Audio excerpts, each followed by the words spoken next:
দেশের ইলিশ দেশের বাজারে দামের দিক থেকে সাধারণ মানুষের নাগালের বাইরে বহুদিন। মানুষের প্রত্যাশা দেশীয় এই মাছ হোক সহজলভ্য, জাতীয় মাছের স্বাদ সবসময় লেগে থাকুক আম জনতার মুখে। তবে সেই প্রত্যাশা এতদিন অপূরণী রয়ে গেছে। শুক্রবার রাজধানীর কারওয়ান বাজার ঘুরে দেখা যায় এ সপ্তাহে বেড়েছে ইলিশের সরবরাহ। অন্যান্য মাছের দাম অপরিবর্তিত থাকলেও দাম কমেছে ইলিশের। বড় সাইজের ইলিশ যেখানে গত সপ্তাহে 2000 থেকে 2200 টাকা পর্যন্ত বিক্রি হয়েছে, এ সপ্তাহে তা বিক্রি হচ্ছে 1600 থেকে 1800 টাকায়। সামনে আরও কমার কথা বলছেন ব্যবসায়ীরা। 1.5 কেজিটা গত সপ্তাহে বেচে 2200-2400, আজকে বিক্রি করতেছে 1800 টাকা। এটা অনেক দামও কিছু কমছে, আরো সরবরাহ বাড়লে আরো কমবে। তবে ক্রেতারা বলছেন দাম আরও কম হওয়ার কথা। ঘাট থেকে খুচরা বাজার পর্যন্ত ইলিশের বাজার সঠিকভাবে তদারকিতেই হাতের নাগালে আসতে পারে। ঘাটে যে দামে ইলিশ পাচ্ছি আর আমরা বাজারে যা পাচ্ছি তার মধ্যে ফারাক আছে।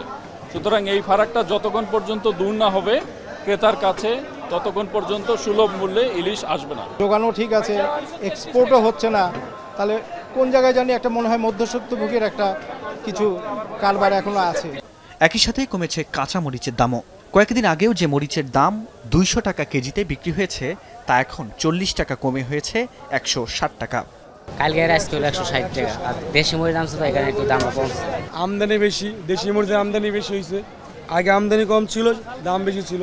এছাড়া কাঁচা বাজারে অন্যান্য নিত্য প্রয়োজনীয় খাদ্যপণ্যের সরবরাহ পর্যাপ্ত দেখা গেলেও দাম প্রায় অপরিবর্তিত। আলু কেজি প্রতি 50 থেকে 55 টাকা, করল্লা 60 টাকা, বেগুন 50 থেকে 80 টাকা, পটল 50 টাকা ও টমেটো 120 থেকে 40 টাকায় বিক্রি হচ্ছে। এদিকে দেশি পেঁয়াজ 110 টাকা, পাকিস্তানি পেঁয়াজ 100 টাকা, আদা 240 টাকা আর রসুন বিক্রি হচ্ছে 220 টাকা দরে। অন্যদিকে দেশের দক্ষিণ পূর্বাঞ্চলে সাম্প্রতিক বন্যায় অনেক খামার নষ্ট হওয়ায় উৎপাদন কমেছে মুরগি ও ডিমের। বাজারে সোনালী ও ব্রয়লার মুরগি কেজিতে 15 থেকে 20 টাকা বেড়ে হয়েছে যথাক্রমে 250 থেকে 260 টাকা এবং 165 থেকে 170 টাকা। আর ডজন প্রতি 10 টাকা বেড়ে ডিমের দাম হয়েছে 155 থেকে 160 টাকা। বর্তমানে মালের উৎপাদন কম, বেশি, দাম বেশি। আপনার পাইকারি বাজারে গেলেও সঠিক মাল আসতেছে না। যে খামারগুলো পানি উঠছে, ওই খামারগুলো মুরগি মনে হয় বেটারা দাম যা যার জন্য খালি করছে।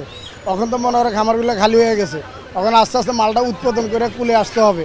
এখন যেগুলো মনে করেন আপনার ঢাকা সিটির ভিতরে নরসিংদীর ভিতরে আছে, ওই খামার চালু আছে, আর অন্যান্য জায়গায় সব খামার নষ্ট হয়ে গেছে। এছাড়া গরুর মাংস 730 থেকে 750 টাকা কেজিতে বিক্রি হতে দেখা গেছে, আর খাসির মাংস 1100 টাকায়। ফরহাদ বিন নূর, এখন, ঢাকা।